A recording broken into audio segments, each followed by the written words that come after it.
cheap solar power, batteries, and electric vehicles are changing the transport and energy sector as we know. I bring in guests to this podcast who will help you with their ideas to navigate this energy transition.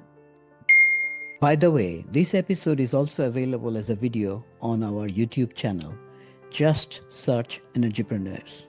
Thank you for joining. Good afternoon, everyone. I think we are going to have a lot of fun today talking about batteries. Just to set a perspective, I just checked. The phone that we all know has about 3 watt hour of battery, very tiny. And then this one has about 10 watt hour. So if you run a 100-watt bulb, technically it should run 6 minutes, but I don't know. But this is 10 watt hour.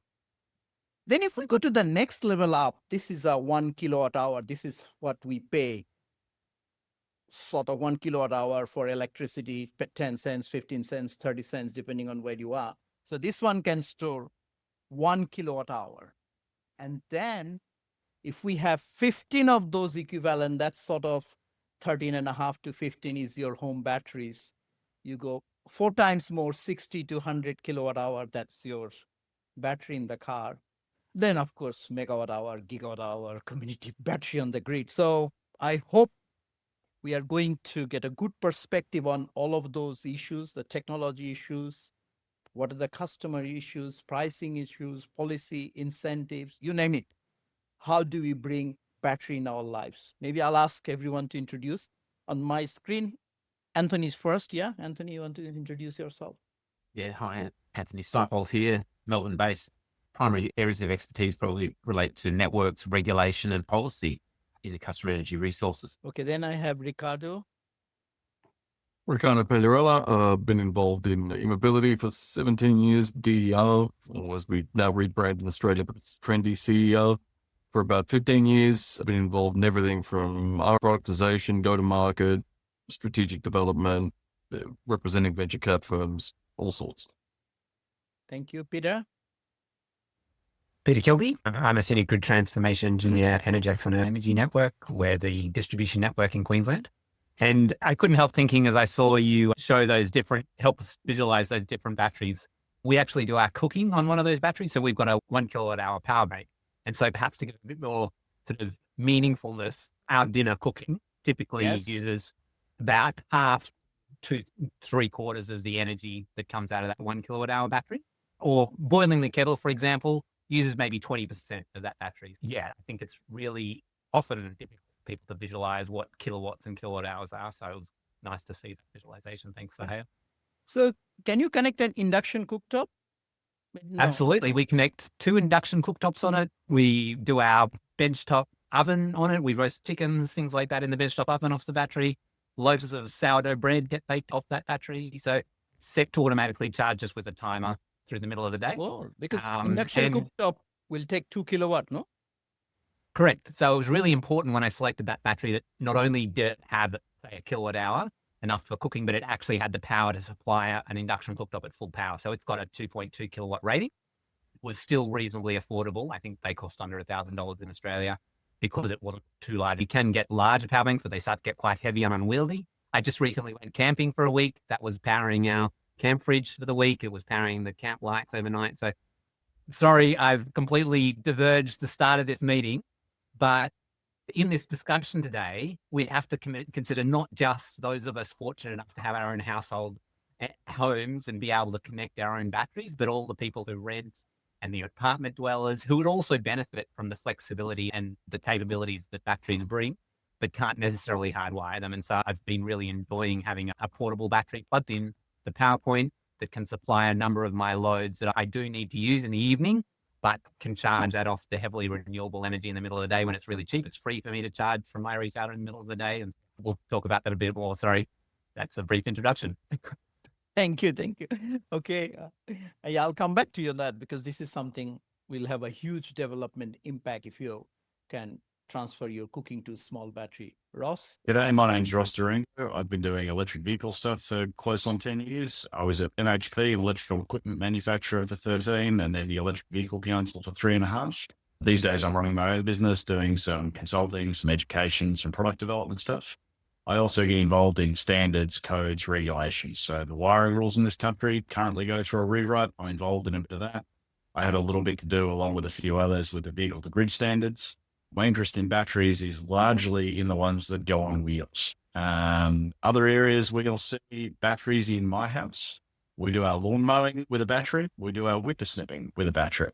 The kind folks at Hammer Barn have a gizmo where you can take that battery that's about the size of my hand, plug it into a plastic box, and get 240 volts, 50 hertz out of it to run the things at a campsite.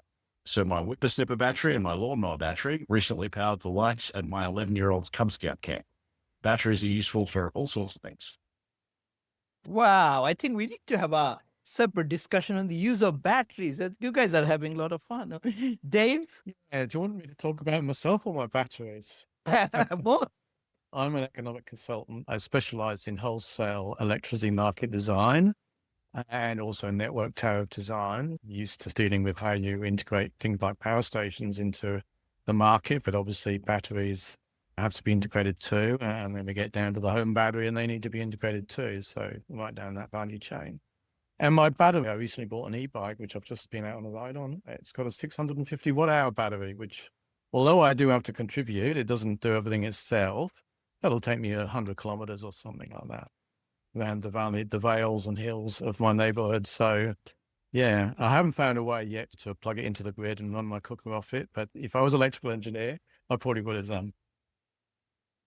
Yeah, absolutely. Now, Mark?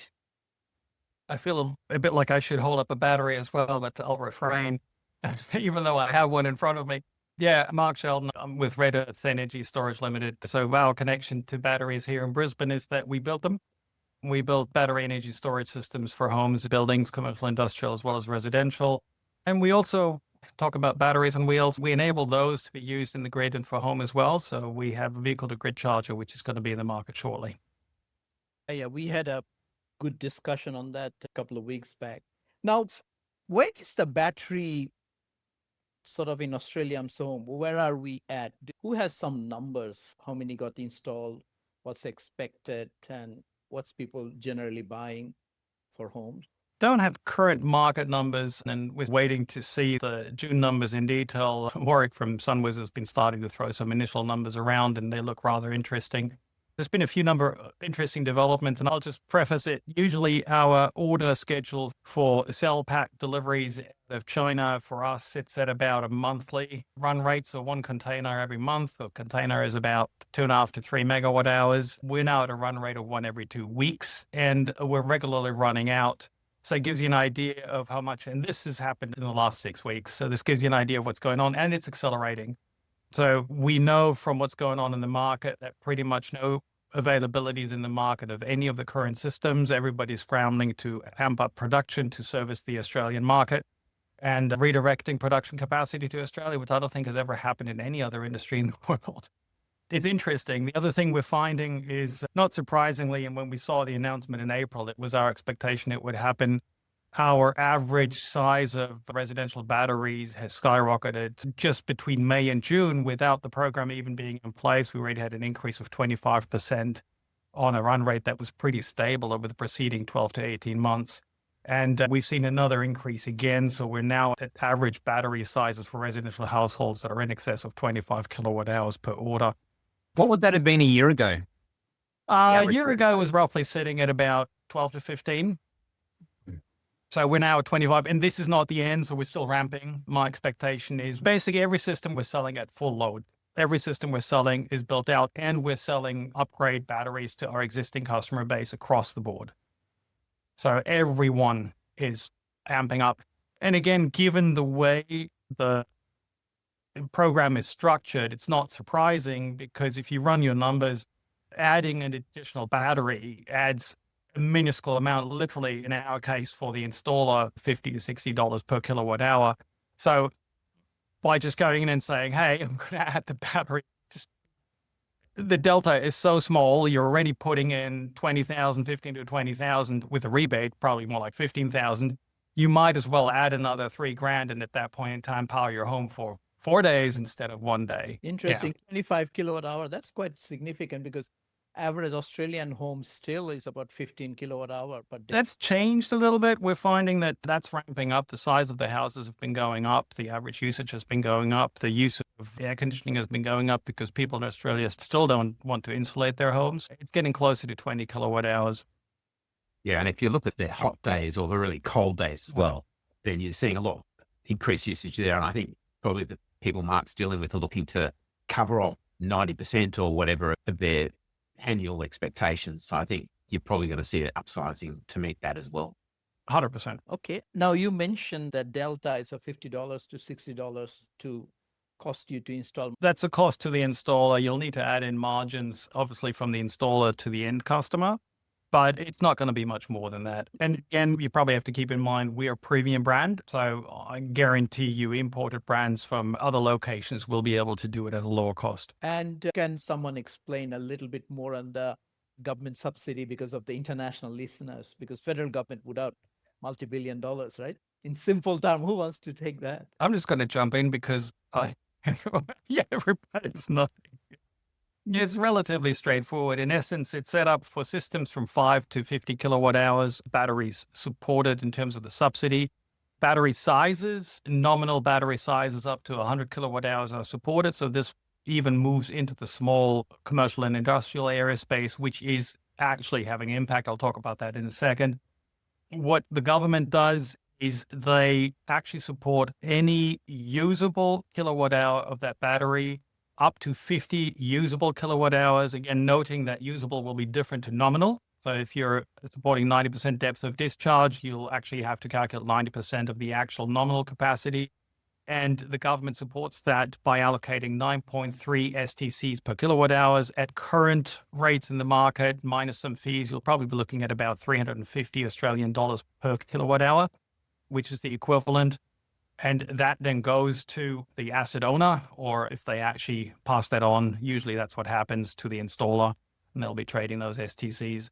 So that's the process it works. So if you're doing 50 of those, I think 50 times 350, we're landing at 17,500. If my math is not completely wrong, that's the maximum that you can get out of it. As the international people say, your mileage may vary, and that depends really on what your fees are that are associated with it. And it also depends on your current trading cost for the STC in the market. But because it's underwritten by the government, so the government has, as part of this agreement, basically said that they'll clear out any battery-related STCs at the end of every month, there's a very high likelihood that it won't dilute the price due to oversupply of STCs. Okay, so now someone needs to explain the STCs as well. I'm going to leave that for someone else. I've been talking too much. Anthony did. We all know we just calculate the STCs multiplied by 38 or something last time I saw. Correct. Anthony, you're nodding. I was agreeing. I don't have oversight of the STCs at the moment from the regulatory perspective. Sorry. So not much help there. I do have a backup follow-up question though to Mark. What sort of take-up rate that you're seeing from customers having partial or full backup services from the batteries you're installing? So we're probably the wrong people to ask about this because every single one of our system comes with full backup out of the box. So every one of our systems has whole of house backup and generator plug-in capability. So that's just a feature capability our products have. So from our side, obviously it'll be 100%, but understanding what's happening in the market, I think there's been generally an upgrade of feature capabilities of pretty much all the systems in the market, not least because one of the new players, SIG Energy, in the market has really come along quite nicely with features. We were pretty much alone in our feature capabilities. Unfortunately, we no longer are. They're getting close, and the likes of Sungrow, who are the number 2 or number 1, depending on who you trust on your numbers, have also provided additional capabilities in their product. So everybody's really upping their game. And as a market, they're very progressive and the customer is very knowledgeable here. And to differentiate in a market like this, with the volumes we have, where price is a big point, features become incredibly important like this. Yeah. Now, the other part I was quite intrigued, Mark, that you mentioned that suddenly everyone is buying battery, the volumes are going up. Now, what will be the sort of short-term or medium-term impact on the grid if everyone has 25 kilowatt hour batteries and average solar is growing? I think people who install in the past with 17% efficiency now going for the bigger models and higher efficiency, and then they have electric vehicles. So what happens to the impact on the grid immediately? Well, I think that really depends on how they're being used, doesn't it? Because you've got a 50 kilowatt hour battery, but all you're doing is covering your own load, and your own load is 10 kilowatt hours because you've sized for the 90 percentile. It's not doing very much, is it? You got a 50 kilowatt hour battery being pretty lazy most of the time. If, on the other hand, it's geared to actually trade with the grid, so you say we'll wait for the right price and we're going to discharge the full 50 kilowatt hours if we get a good price for it. We don't care about our own loads, only 10 kilowatt hours. We want to maximize the revenue from this battery. Obviously, that's a much bigger impact. So I think that's a big question there is how are these batteries being driven? What is the algorithm behind it? What is the customer looking to get out of this battery? And that'll obviously impact what the grid impacts are. Absolutely. But the issue at the same time, if your daily consumption is 20 kilowatt hour and you have 10 kilowatt hour solar panel, that's giving you 35 to 40 kilowatt hour in a sunny day. So you're not going to store. Your car is full. Your house is full. Obviously, you like it or not, you will trade if somebody buys in, no? It's not that, well, it's, as you're aware, there are rainy days. What's the average solar panel, 1 kilowatt generating? A kilowatt of solar is around 3.3, 3.7, depending where you are. I don't know. Numbers or less, depending how it's installed and how it was connected and when it was last washed and the transient effect of the moon's full and whatever else. But generally, the alignment of when energy is available for surplus, for storage, for trading, the rest of it is not linearly related. Bigger is better. And any incentive structure that tends to overcapitalize the investment a consumer can make is generally favorable from a trading perspective. So that drives significant reg poll interest in the notion of should we all have stuff so we can discharge it when the market gets hot, which is a perspective. Other people may argue that what we're actually looking for is stability in market to lower costs and increase energy security for the national electricity objectives. The national energy objectives, the NEOs, as we call them, the Bible of how might we regulate. So we're in a very interesting space, as Mark says, and I think Mark is a voice in the industry, and it's very rare that everyone in the installer industry makes the same noise. But I don't think anyone quite expected the magnitude of subsidy that we were blessed with. There's no better word. If you've got the money to buy 50 kilowatt hours of battery, I think everyone is out buying 50 kilowatt hours of battery at the moment. And then it's just a question of what else you can stuff in that rebate. So can you get a hybrid system with an inverter? Can you say with the 50 kilowatt hour battery just happens to charge my car as well and do V2G and a bunch of other things? It is, and again, so at risk of being controversial, some people would regard it as wealth transfer. Some people would regard it as a test of new policy directions that start to entertain the very questions that you're asking. What is the effect on grid? Most of the modeling that gets done to these ends is cheap, oversimplistic, and doesn't account for the time variant nature of consumption, of generation, of when power is needed, of historically what the grid did, and so on and so forth. Dave is a better place to answer here, but I suggest at a market level, there are still very unanswered questions as to what the value is. And Peter would probably contend that at a network level, there are places where people can afford homes and solar and they're happy, and there are places where people live vertically integrated. And so the fact that everyone might have access to storage doesn't mean that the effects on how we operate the network are wonderful platitudes of awesome. There are still platitudes of problems that will keep people up at night and network busy maintaining mission critical supply. Absolutely. Ross has his hands up, and also Mark. Yeah, maybe Ross first. No worries. Thanks, Hal. Yeah, building on what Ricardo was saying, it's not as simple as taking the average and looking at the number and concluding a result from that. There's a few of us in the call here in Melbourne. It's the middle of July. It's winter in Melbourne. So I've got solar panels on my roof, but they did not produce much today because it's July and it was cloudy and rainy. Because I have largely transitioned off gas, my home is heated electrically. It's a 4 or 5 bedroom home because I've got a wife and 3 kids. The electric heater, when it's running, draws about 6 or 7 kilowatts. My battery would need to be rather large to contain the amount of energy that I am going to need to heat my home for the evening until I go to bed. And it's not going to be charged from a solar panel today because my roof does not have space for the requisite number of solar panels in winter to fill that battery. So there's still going to be network. The question is, what can the battery usefully do in order to take the edges off the peaks? So we have a large chunk of our network, and Anthony's probably a better place to speak to this than me, but the element of our network, the percentage of it that is only there for a small percentage of the time, that is where there is a significant opportunity to save, because we can reduce the degree to which we overbuild the peaks if the batteries are behaving usefully. This applies whether or not the batteries are on wheels or not on wheels. The question is, are the batteries behaving in such a way that they're refraining from presenting load at peak time and they are contributing in some way at peak time? I say in some way because covering my domestic load at peak time is useful for everybody. Even more useful is helping cover other people's domestic use at peak time. Both of these things are good. The other point that I'd make is if you have enough batteries behaving this way, you can start backing off marginal generators. So we have price set in the grid at the wholesale spot price, largely today by gas. Get enough batteries discharging at the right times, and in some intervals, the gas generator might be backed off, and you end up with a cheaper wholesale price for everybody. I'll stop there and throw to Mark. Okay, Mark, go ahead. I think I'll be backing into what Dave, Ricardo, and Ross were talking about more than anything else. And it's an interesting point to this question of wealth transfer.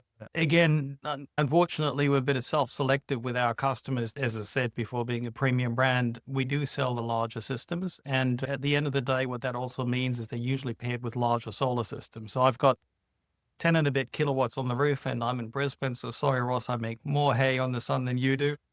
But even here, it gets tight because, unfortunately, for some obscure reason, we've got Victorian temperatures with 4 degrees in the morning. Probably not quite as bad as where you are, Ross, but it's cold enough for Queenslanders for us to wear doonas when we walk outside, pretty much. But the critical issue here is our customers, to a large majority, with those battery sizes, are trading in the grid. So yes, they are using it to actually provide services in the grid, and they're using the tariff signals for that aspect as well. So most of them are on amber or local volts or flow power or any one of those similar products that provide wholesale market exposed services. And they're using our product or something like Smart Shift or anything like that to do it. And just to confirm, that's most of your customers. Most of the customers that are grid connected, that's correct, yes. Yeah.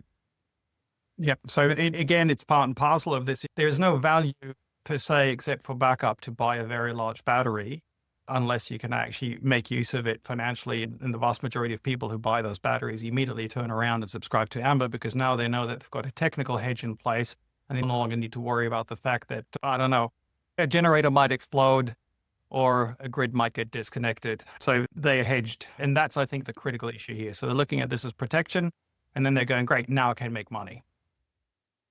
And to the point Ross made as well, yes, your car would play a role here as well. Anthony?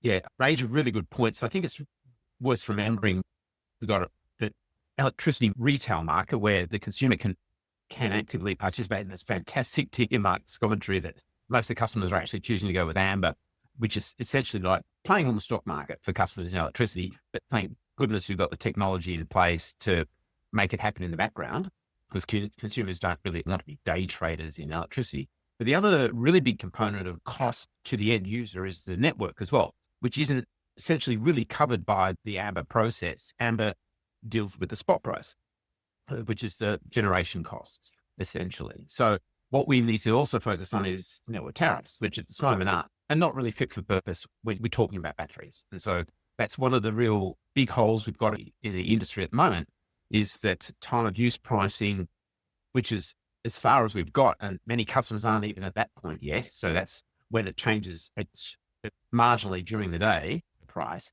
doesn't reflect the peaks. And the peaks occurring not that irregularly, but in Victoria, they're occurring middle of winter now and later in the hot summer evenings in summer. So we need tariffs that will allow the batteries to operate in those periods and be drawn and incentivized to operate in those periods, because that will then recover or save more network expenditure and reduce costs for everyone involved. So the Amber being the generation focus is fantastic, but we also need to up our game in terms of network pricing and work out how we can get the consumer exposed, those that want to be exposed to critical peak pricing on the networks that will save literally billions of dollars in this space. I might just follow up with Anthony quickly there. I don't think there's a number of wholesale retailers that Mark mentioned, including Amber, Flow Power, Local Volt. I don't think they're ready to go.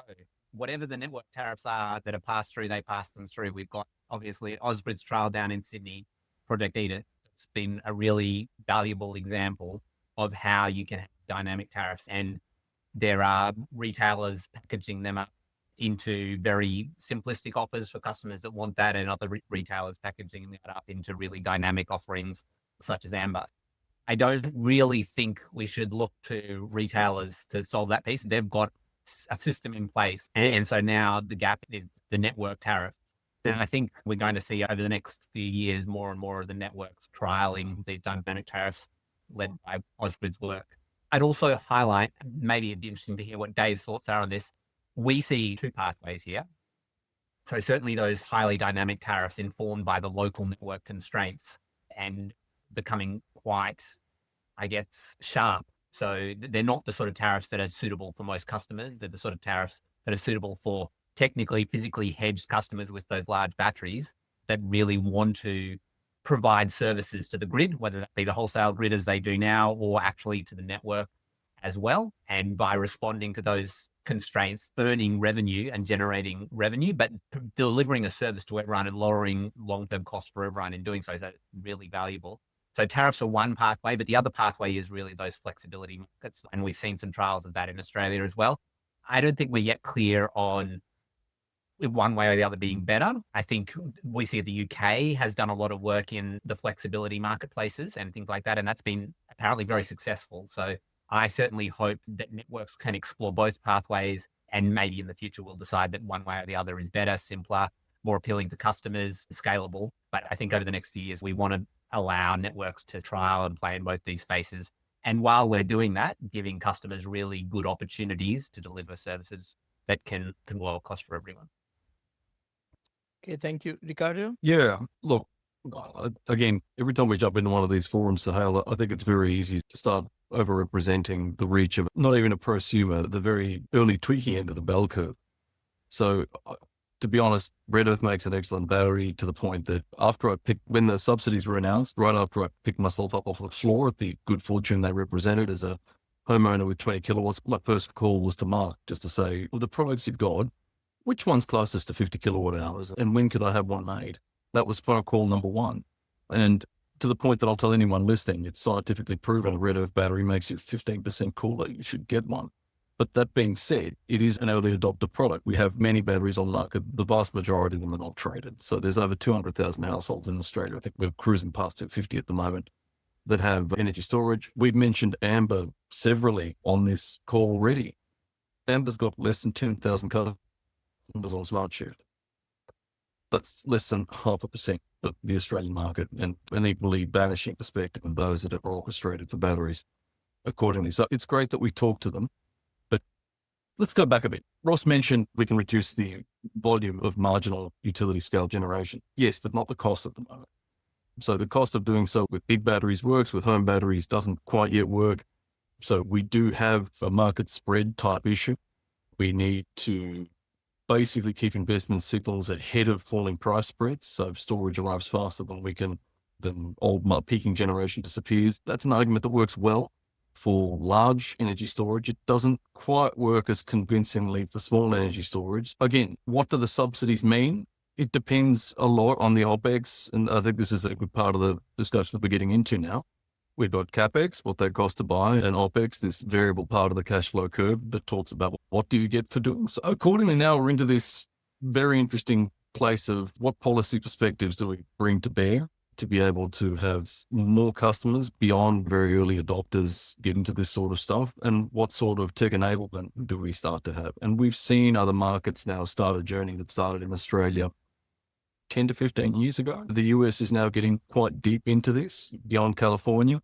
There's now a regulated role for a box at the edge that does things to these ends, which is actually really important because we'd burned lots of taxpayer money in Australia in the last 10 years talking about companies that could do it all over APIs. Wouldn't that be wonderful?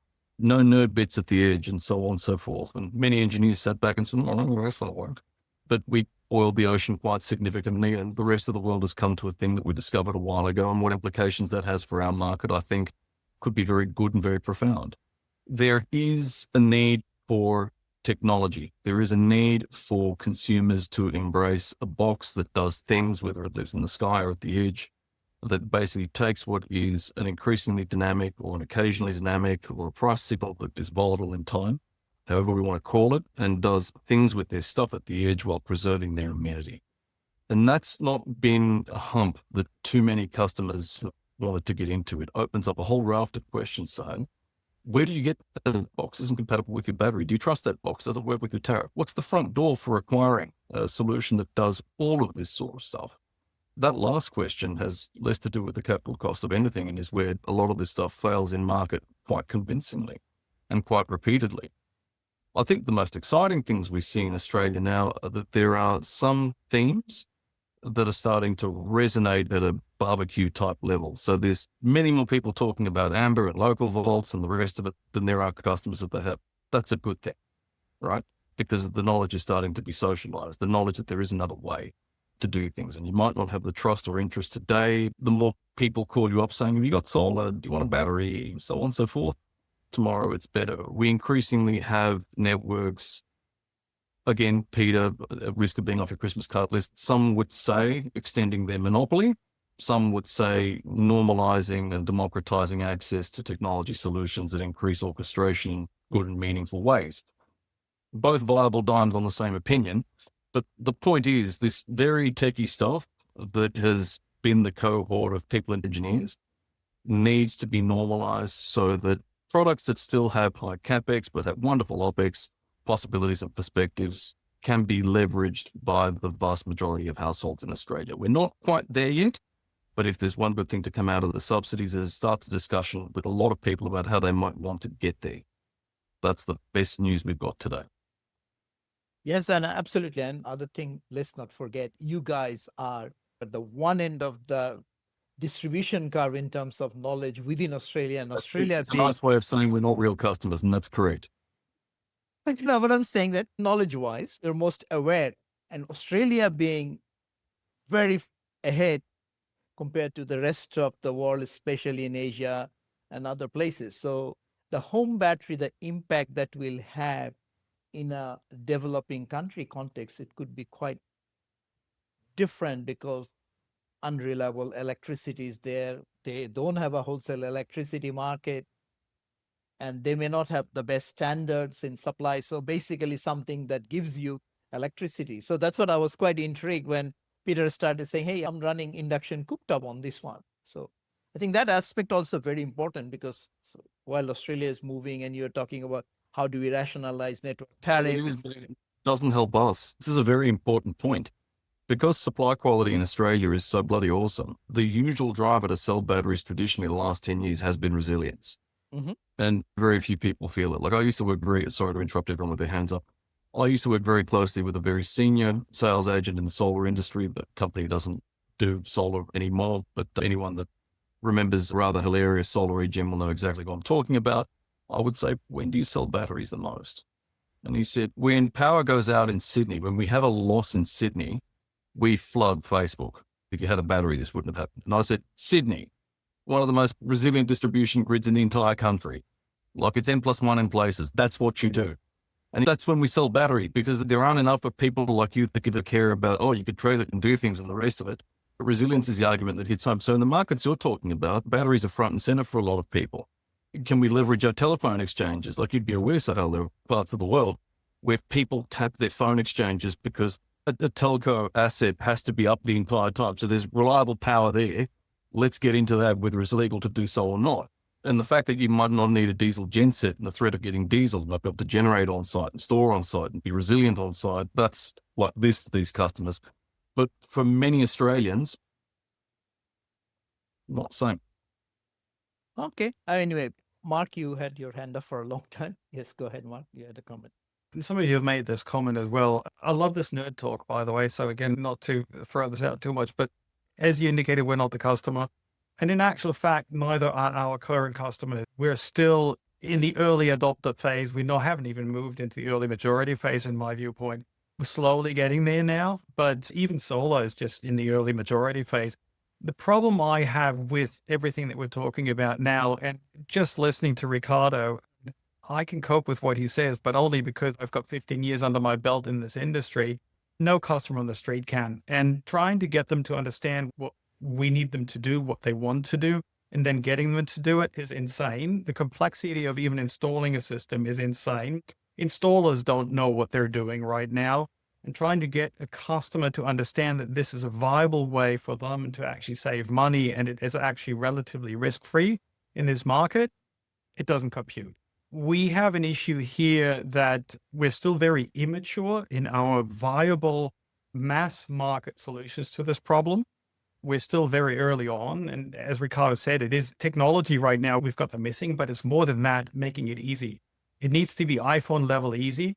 It needs to be turn it on and use it straight away, and it's not. And that's not necessarily only a function of regulation. Yes, we don't necessarily have the regulation. We don't necessarily have the underlying markets to support this today, but it's also a function of simply ease of use. People haven't yet gone down that route. Yep. And this includes us, by the way. So we are working on that, but it's a non-trivial problem. It's just a mindset shifting, right? When the solar came in, people will ask, does it really work, right? Now, no one asked that question 10 years down the track. Okay, Ross. I think Dave might have been ahead of me. Okay, sorry, I didn't see that. Okay, go ahead. Thanks, Ross. Yeah, just on the resilience, I live in the Tweed Valley. We get bushfires, floods, even cyclones. That's not very often. Last weekend, we had some microlight idiot land in the power lines and take out the entire valley for 5 hours. He managed to land over the river so no one could actually reach him.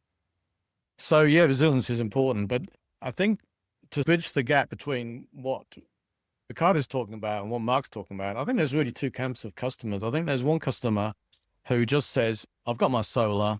If I just had a battery, I could pretty much go off grid, right? 90% of the time I could supply myself. I could stick it to these retailers who I hate and I don't trust, stick it to this complicated market I don't like, really go 90% self-sufficient. And for me, that's the irrational customer because they don't really worry if they're paying twice as much to get that independence. They're just happy to stick it to the man. And then we have the opposite end of the spectrum, which is what Mark's talking about. The Amber guy says, I can make some cash out of this, right? But of course, you can only make some cash out of this if the costs come down. So now we're seeing the subsidy and we're seeing it's a bit of a no-brainer. Get the 50 kilowatt hour battery and just trade it and you're going to make money. So now that camp is becoming potentially dominant. So I think that you have to be really careful to say, okay, we've got 200,000 batteries and only 10,000 on Amber. But is that because the 190,000 is just legacy sort of preppers who want to go off grid and the 10,000 is the vanguard, the new guard who's looking to make money from trading? And it could be either. I'm not saying it's one or the other, but I think it's interesting to see these two camps.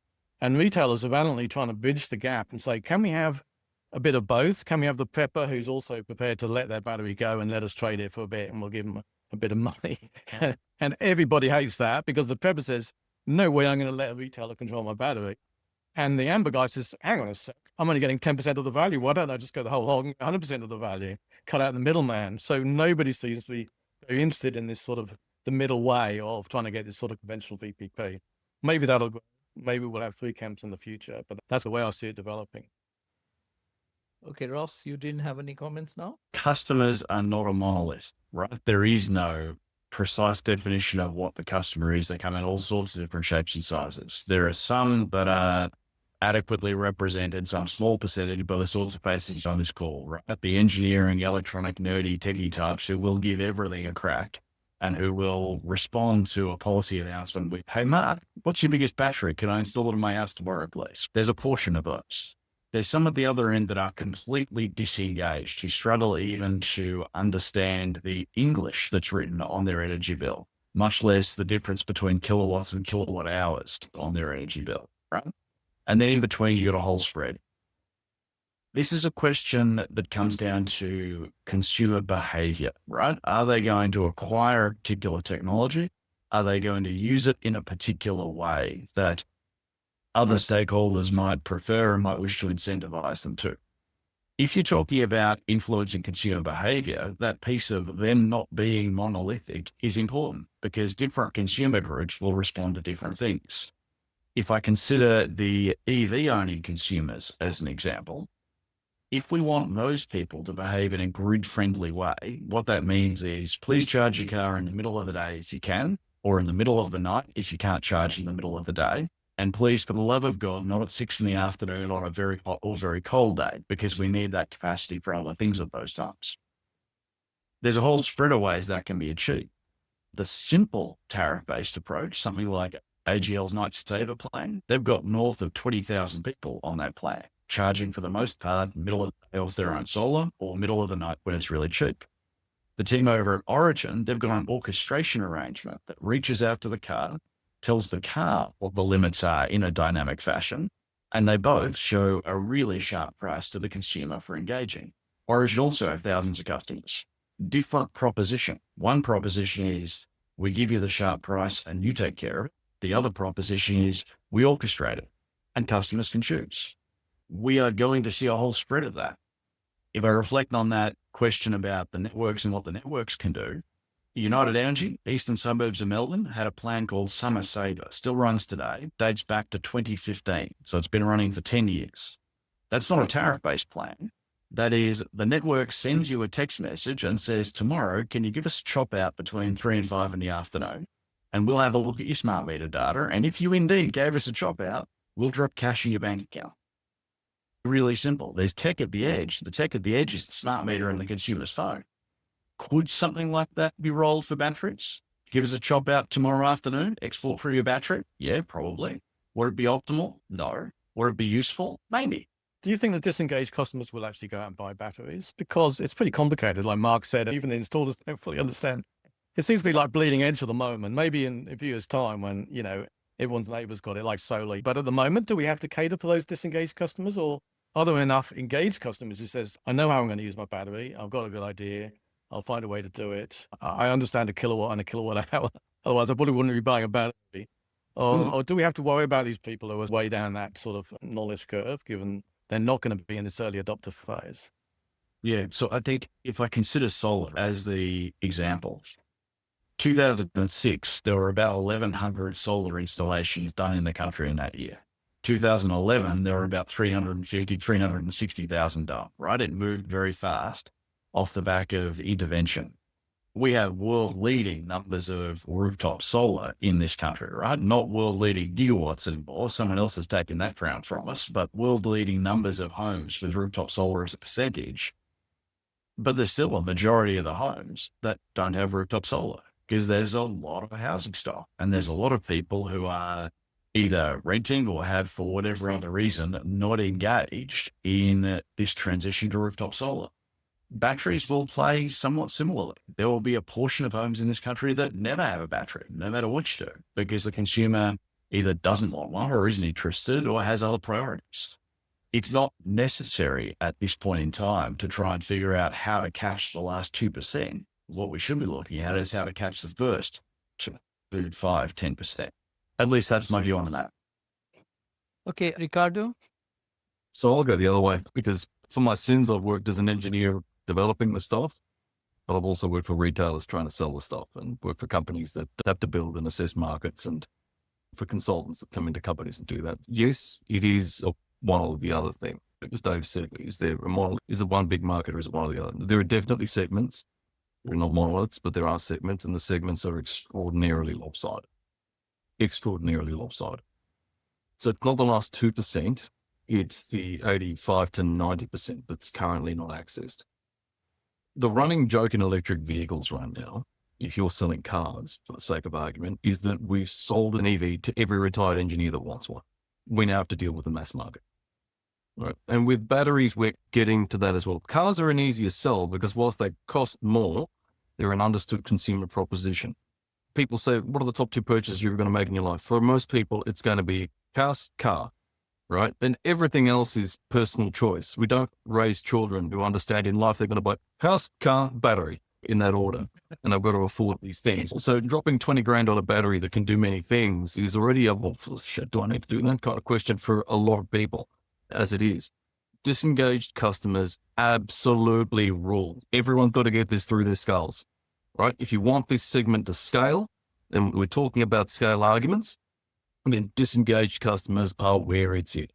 We don't tend to worry about disengaged customers when we have tech enablement issues. So for argument's sake, I'm advising a few research groups at the moment. They're like, should we run social studies on how people feel about B2G? No, Why? Because we have tech enablement problems. The problem's not how people feel about the shit. It's whether they can get it at all and in what ways. But batteries are very different. We've solved most of the technical enablement issues in Australia. In fact, we learned how to do a lot of that quite globally, thanks to people like Peter, banging a drum in regulatory forms, and people like Anthony belting the local country's regs and pole into shape. The problem in Australia is how you do productization to these ends. So I'll give you an example of where it typically fails. Most of the batteries that we have, no, they're ready to be orchestrated because government subsidies have required that they are, but they are not orchestrated in any way, shape or form. It is a BDM type problem. If you've just spent 20 grand on a thing you barely understand, and then I told you, Sale, that you have to go to another company to make it work with a box made by a third company that's going to be orchestrated by a fourth company. For most consumers, one is a sale, right? That's Apple. We understand that. Two is a coalition of enlightened BDMs. And by three onwards, you've lost the customer. Let's hear Mark out, then I'll just say something. Mark, So can I just pick up a bit on an issue Carter said? If we want it to scale, do we want it to scale? Do we care? Why? I know we want to manage the network peaks. How many batteries do we need to manage those network peaks? Apart from that, what's the benefit of a home battery? Why don't we just build big batteries? Build back the big batteries like 1,000 or 10,000 small home batteries. What's the point? What are we trying to do? And if we are trying to scale, are we trying to get to 5%? Are we trying to get to 10%? Are we trying to get to 90%? Why are we trying to get through these disengaged customers? What's the policy reason? What's the economic reason? But can we control that though? We are talking about $20,000 battery. The wholesale sell price is $50 a kilowatt hour. What Dave has asked is probably the most important question of the time. But can you control that? People will adopt because average home in Australia, in Sydney is $1 million. If you are going to sell, you stage your home for, I've seen people staging home for $2,000 just to make it look good. So if says, hey, if you put a battery, you will get extra 5. People will add batteries without understanding. How many houses get sold every year? When I was talking, you said, well, let's go and talk to them. That's exactly the point I was making. How many vendors do you need to deal with to get the damn solution? At the moment, if the investors behind various companies were happy saying, you know what, our customer's no longer the customer. Our customer's the Commonwealth Bank of Australia. Why? Because at home loans, like you say, it's a very easy sale, right? It's another 20, 30 grand on a loan that you're going to take out, but it's a point of insensitivity for customers that's really good. Now that many people have tested that before, and that market doesn't get you the 80%. It doesn't even get you the 20. But it is a sizable market beyond what we've got right now. There are various reasons why that's not an easy reach today, right? There are various reasons why it's not an easy reach today, but there are reg poll arguments that can be leveraged to make it so if we believe it's something to be so. There's also a number of reg poll encumbrances why it can't be. But do we want it to be good? Now, Dave, to a question, I would say, if we believe in the falling cost of these things, and by these things, I'm going to lump batteries on wheels and batteries on walls and the rest of it to a point where it becomes economic to do. And we believe in the bending of regulation in the energy market where returns for basically helping power systems out or networks out are returned directly to customers and not through organizations and indirectly to customers, then yes, this all makes sense. And this comes back to a comment I made very much earlier. What we are seeing with this policy, with this subsidy, is an interesting poking of the bear, a shot across the bow. It's not regulation that says this is the way we're going to go about it, but it is a very interesting bit of market stimulus that will test appetite for it at many levels, not just with consumers. So to those ends, yes, we're cared about the bigger market, right? VDG is a great example. We want people to just plug in. Do you know which market one of the largest inductive manufacturers of charging addressed as the best market in the world for inductive charging? Australia, because we're apparently the laziest people in the world when it comes to just plugging in the damn car. So with respect to what Ross said, Origin as a platform, you plug in and it orchestrates the rest of it. The biggest challenge was getting people to do that. The biggest challenge with selling orchestration is getting people to run the dance to get things to orchestrate. The firms that have done well have vertically integrated solutions. So I'm interested in solutions. If we're going to tease out the argument you make, Dave, which is a very valid one, I'm interested in solutions that say, Mark makes a great battery. Anthony's got a good point of view. Peter runs a network that's got incentives. How do we get customer X that wasn't even thinking about as much onto a deal that's really good, it's completely painless, they don't have to check apps, the rest of it, it just works, right? What's the line we have to follow to enable this much? And Mark is correct. We are a ways away from that. And to your end, yes, we want the disengaged customers, 100%. If we're doing this for beyond niche industries, we want the disengaged customers, not least because cost trajectories indicate we've got a reasonable chance of getting them. Okay, let's take a macro view now. We'll go back to Mark, but I just want to take Australia Inc. doesn't sell very well the expertise to rest of Asia, having worked in 15, 16 different countries, because I think a lot of intellectual expertise Australia has, especially looking around this screen, what you're talking about collectively, a lot of people haven't thought through. So a lot of my listeners are government official, policymakers. So after listening to Mark, I'll ask all of you, say, if somebody working on a battery policy in the countries, what should they do? I want to ask that question, but first come back to Mark. Mark, go ahead. So there's an interesting point, a number of interesting points are made. I'm going to try to tackle some of them if I remember all of them, in fact. There's a point to be made here, and I don't know if some of you guys are aware of this, but in May this year, I don't know if you're familiar with the attach rate. So the attach rate is the percentage of batteries that are actually connected to every single new solar installation here in Australia. The attach rate traditionally was somewhere in the 10 to 15% rate. It's increased to about 30% over the last 12 months, which was fantastic and world leading, in fact, for solar rooftop battery installations. The attach rate for May was 140%. What that means is that every single solar installation that was done had a battery attached, and then 40% of that number was retrofits to existing solar systems. There's every expectation that in June and July, that number is going to be higher. What does that actually mean? That means that the people that already bought solar, hey, our early adopters are buying batteries. Now, let's start running some numbers, right? We are selling large systems. Every single system that we're selling is now in excess of 25 kilowatt hours each. Now, my expectation is the rest of the market is doing similar. Let's also assume that, and I have seen this, that there are people who've gone out and actually bought bulk from manufacturers in terms of 50 plus kilowatt hour commercial industrial batteries. So we can make a relatively safe assumption that the average payout for the subsidy is going to be in excess of $10,000 each, $17,500 being the maximum for 50 kilowatt hours, right? If we look at that particular number being in excess of 10,000, your 2.3 million will give you at best 230,000 batteries, which is far short of the million batteries that the federal government said was what they're going to get out of it.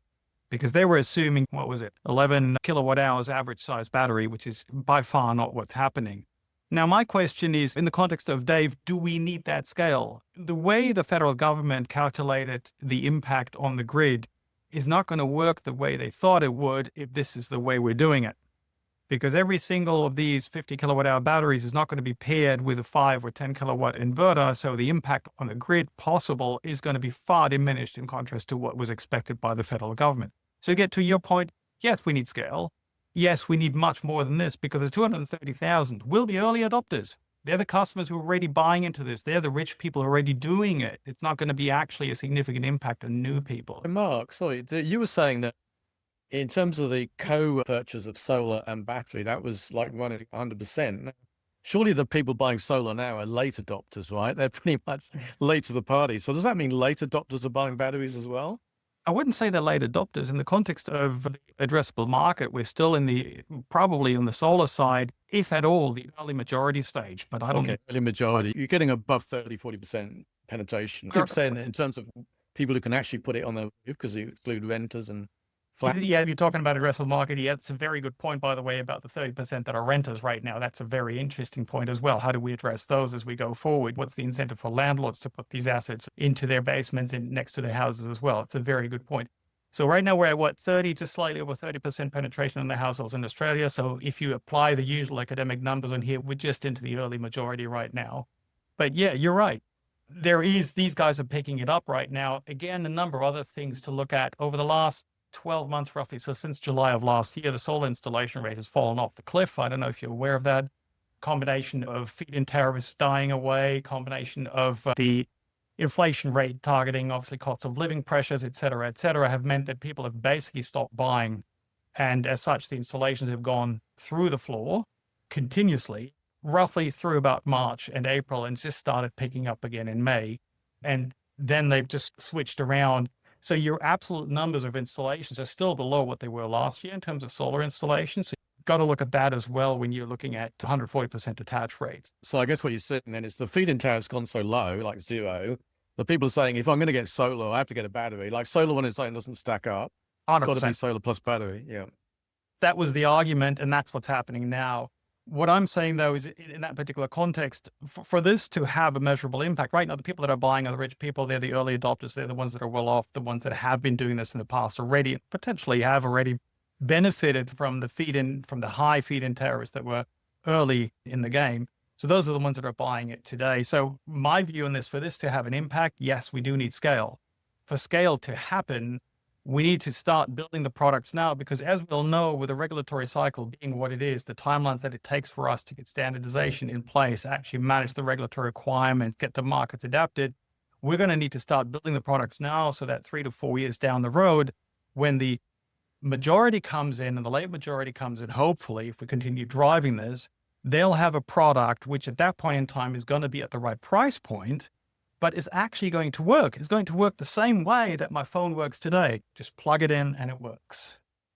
So that's why I'm continuously pushing that particular point. What we're doing today is too complex. It's too hard to use. It doesn't really lend itself easily. And yes, there's a large number of people that will use it, but that number of people is not large enough in the context of what we need to do for the grid. Okay, good point. Thank you. Anthony?